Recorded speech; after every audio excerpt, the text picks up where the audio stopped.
Herzlich willkommen zu einem nächsten Kurzvortrag zum Thema Herz, und jetzt soll es gehen um die Herztöne und ein klein wenig auch um die Herzgeräusche.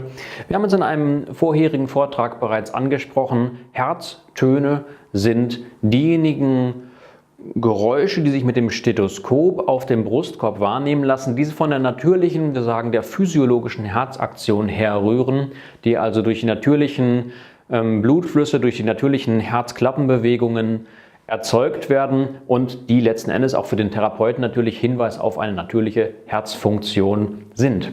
Wir hören die Herztöne an verschiedenen Orten am Brustkorb ab. Letzten Endes beginnen wir einmal mit dem primären Ort der Auskultation des Herzens.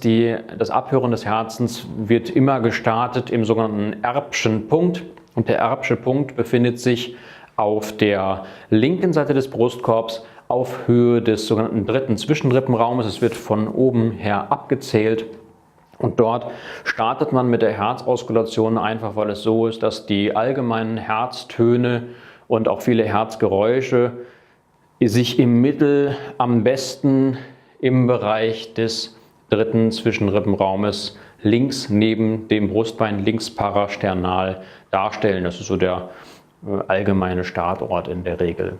Es gibt dann weitere Orte, an denen das Herz abgehört werden kann, dazu gleich mehr. Grundsätzlich hören wir jetzt einmal das Herz ab, und ich möchte auch alle Zuschauer dazu anhalten, möglichst häufig bei auch gern gesunden Patienten immer wieder das Herz abzuhören, um in die Übung zu kommen und einfach auch ein Gefühl dazu bekommen, wie hört sich ein gesundes Herz an, damit man dann irgendwann, wenn man die ersten Herzerkrankungen auch wirklich mal hört, tatsächlich denkt, oh, das hört sich ja völlig anders an, dieses Geräusch, das kannte ich ja jetzt so noch gar nicht, da sind ja plötzlich Zwischengeräusche dabei, da sind ja plötzlich deutlich mehr als einfach nur zwei hintereinander folgende Herztöne oder wie auch immer dabei. Und dafür brauche ich natürlich ein grundsätzliches Wissen darüber, wie hört sich ein Herz überhaupt im Gesunden an. Ich kann da viel über Lehrbücher lesen, ich kann mir da auch Videos zu angucken, aber es geht darum, so etwas selbst gemacht zu haben. Das ist das Entscheidende bei solchen diagnostischen Untersuchungen.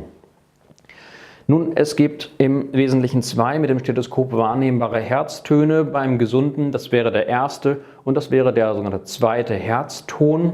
Der erste Herzton kommt dadurch zustande, dass die beiden Klappen zwischen den Vorhöfen und den Kammern, wir sprechen dementsprechend von den Atrioventrikularklappen, im Moment der Kontraktion der Herzkammern, also beim Start der Austreibungsphase, der Systole, zuschlagen.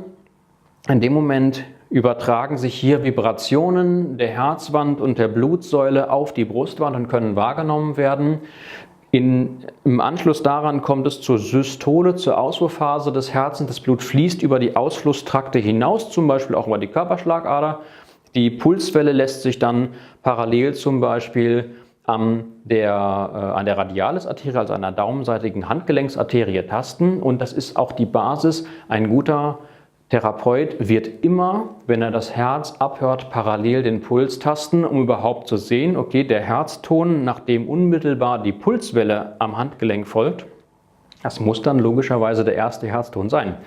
Das heißt, einfach nur zu sagen, die hören sich ja sowieso immer unterschiedlich an, und dann kann ich das auch so unterscheiden, das mag zwar bei einem Gesunden mit einer Herzfrequenz von 60 durchaus zutreffen, aber bei einem Patienten, dessen Herzfrequenz 150 ist, wird es dann schon etwas schwieriger, und erst recht, wenn die Herzfrequenz arrhythmisch ist, also unregelmäßig, und dann braucht man einfach den Puls. Darum von vornherein bitte einfach richtig angewöhnen und nicht gleich auf die falsche Art und Weise. Es gibt einen zweiten Herzton, der dadurch erzeugt wird, dass im Anschluss an das Austreiben von Blut aus den Hauptschlagadern, hauptsächlich aus der Aorta und aus der Lungenstrombahn eben auch, im Anschluss schließen ja diese Klappen wieder, sie schlagen wieder zu, das sind die Pulmonalklappe und die Aortenklappe, ebenfalls also wieder ein Klappenschlusston, ebenfalls kommt es zu Vibrationen der Blutsäule vor allen Dingen, die sich